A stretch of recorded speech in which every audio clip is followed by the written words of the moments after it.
Bismillahirrahmanirrahim. Assalamualaikum warahmatullahi wabarakatuh. Nama saya Lisa Dayani dengan nomor 1908102035 ingin menjelaskan mengenai kompetensi dan profesional guru bahasa Arab. Menurut Undang-Undang Nomor 14 Tahun 2005 tentang guru dan dosen pasal 1 ayat 10 disebutkan kompetensi adalah seperangkat pengetahuan, keterampilan, dan perilaku yang harus dimiliki, dihayati, dan dikuasai oleh seorang guru maupun dosen ketika melaksanakan tugas keprofesionalannya. Nah, macam-macam profesional ini meliputi berbagai banyak kompetensi. Nah, di sini ada 10 kompetensi seorang guru dalam belajar bahasa Arab. Yang pertama, mengembangkan kepribadian. Yang kedua, menguasai landasan pendidikan. Yang ketiga, menguasai bahasan dan pengajaran. Yang keempat, menyusun program pengajaran. Yang kelima, melaksanakan program pengajaran. Yang keenam, menilai proses dan hasil belajar mengajar. Yang ketujuh, menyelenggarakan program bimbingan. Yang kedelapan, menyelenggarakan administrasi sekolah. Yang kesembilan, kerjasama dengan sejawat dan masyarakat.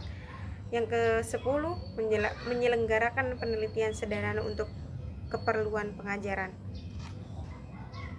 Dalam Undang-Undang Nomor 14 tentang guru, bahwasanya guru maupun dosen pasal 7 ayat 1, guru harus memiliki bakat, minat, panggilan, dan idealisme, memiliki kualifikasi pendidikan dan latar belakang pendidikan sesuai dengan bidang tugas, memiliki kompetensi yang diperlukan sesuai dengan bidang tugas, memiliki ikatan kesejawatan dan kode etik profesi, bertanggung jawab atas pelaksanaan tugas dan keprofesionalannya, memperoleh penghasilan yang ditentukan sesuai dengan prestasi kerja, memiliki kesempatan untuk membangun profesi atau berkelanjutannya mengenai profesi itu, memiliki organisasi profesi yang punya kewenangan mengatur hal-hal yang berkaitan dengan pembelajaran dan keprofesionalannya. Memiliki organisasi profesi yang punya kewenangan mengatur hal-hal yang berkaitan dengan keprofesionalan. Nah, selain itu juga profesional berkaitan dengan bidang studi tersendiri. Terdapat beberapa, yaitu memahami mata pelajaran yang telah dipersiapkan untuk mengajar. Yang kedua, memahami standar kompetensi dan standar isi mata pelajaran yang tertera. Yang ketiga, memahami struktur, konsep, dan metode keilmuan yang menaungi materi ajar. Yang keempat, memahami hubungan konsep antara mata pelajaran yang terkait. Dan yang kelima, menerapkan konsep-konsep keilmuan dan kehidupan sehari-hari. Nah, dalam hal ini juga ada beberapa yang meliputi atau mencakup. Yang pertama, mengenal tujuan pendidikan untuk mencapai tujuan pendidikan nasional, berupa mengkaji tujuan pendidikan nasional, mengkaji pendidikan dasar dan menengah, meneliti kaitan antara tujuan pendidikan dasar dan menengah dengan tujuan pendidikan nasional, dan yang berikutnya mengkaji kegiatan-kegiatan mengajar menunjang pencapaian tujuan pendidikan nasional. Nah, di sini juga terdapat mengenai fungsi sekolah pada masyarakat, mengkaji peranan sekolah sebagai pusat pendidikan dan kebudayaan, mengkaji peristiwa-peristiwa yang mencerminkan sekolah sebagai pusat pendidikan dan kebudayaan, mengelola program sekolah dan mencerminkan sekolah sebagai pusat pendidikan dan kebudayaan. Dalam hal ini, mengenai prinsip-prinsip psikologi pendidikan dan yang dimanfaatkan dalam proses belajar berupa menguasai bahan dan pengajaran.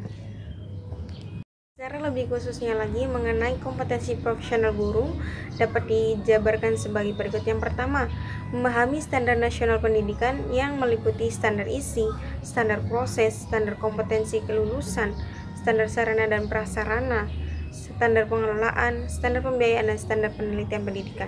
Yang kedua, mengembangkan kurikulum tingkat satuan pendidikan yang meliputi menguasai bahan pembelajaran atau bidang studi, menguasai bahan pendalaman atau pengayaan, dan yang ketiga, mengelola program. Yang keempat maksudnya, mengelola program pembelajaran yang meliputi merumuskan tujuan, menjabarkan kompetensi dasar, memilih dan menggunakan metode pembelajaran, melaksanakan dan menyusun prosedur pembelajaran, serta pastinya melakukan pembelajaran ketika berada di dalam sekolah.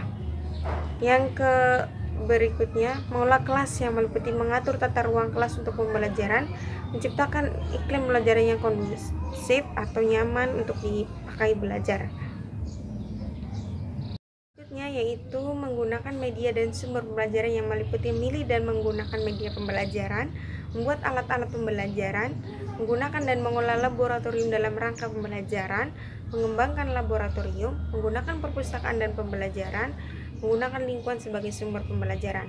Menguasai landasan-landasan pendidikan juga penting, yaitu meliputi landasan filosofis, kemudian landasan psikologis, yang ketiga landasan sosiologis. Selain itu juga memahami dan melaksanakan pengembangan peserta didik itu sangat penting, di mana di sini memahami fungsi pemahaman peserta didik, menyelenggarakan ekstrakurikuler dalam rangka pengembangan peserta didik, menyelenggarakan bimbingan dan konseling dalam rangka pengembangan peserta didik, memahami dan menyelenggarakan administrasi sekolah, di mana memahami penyelenggaraan administrasi sekolah, menyelenggarakan administrasi sekolah itu diantaranya penting banget, di mana untuk memfasilitasi pembelajaran, yaitu menampilkan keteladanan dan kepemimpinan dalam pembelajaran, memberikan contoh perilaku keteladanan, mengembangkan sikap disiplin dan pembelajaran, mengembangkan teori dan konsep dasar pendidikan, di mana meliputi mengembangkan teori-teori pendidikan yang relevan dengan kebutuhan peserta didik, mengembangkan konsep-konsep dasar pendidikan yang relevan dengan kebutuhan peserta didik. Yang terakhir yaitu memahami dan melaksanakan konsep belajar individu melalui strategi belajar individual, itu melaksanakan pembelajaran secara individual. Lanjut berbunyi seperti itu. Bila hidayah, wassalamualaikum warahmatullahi wabarakatuh.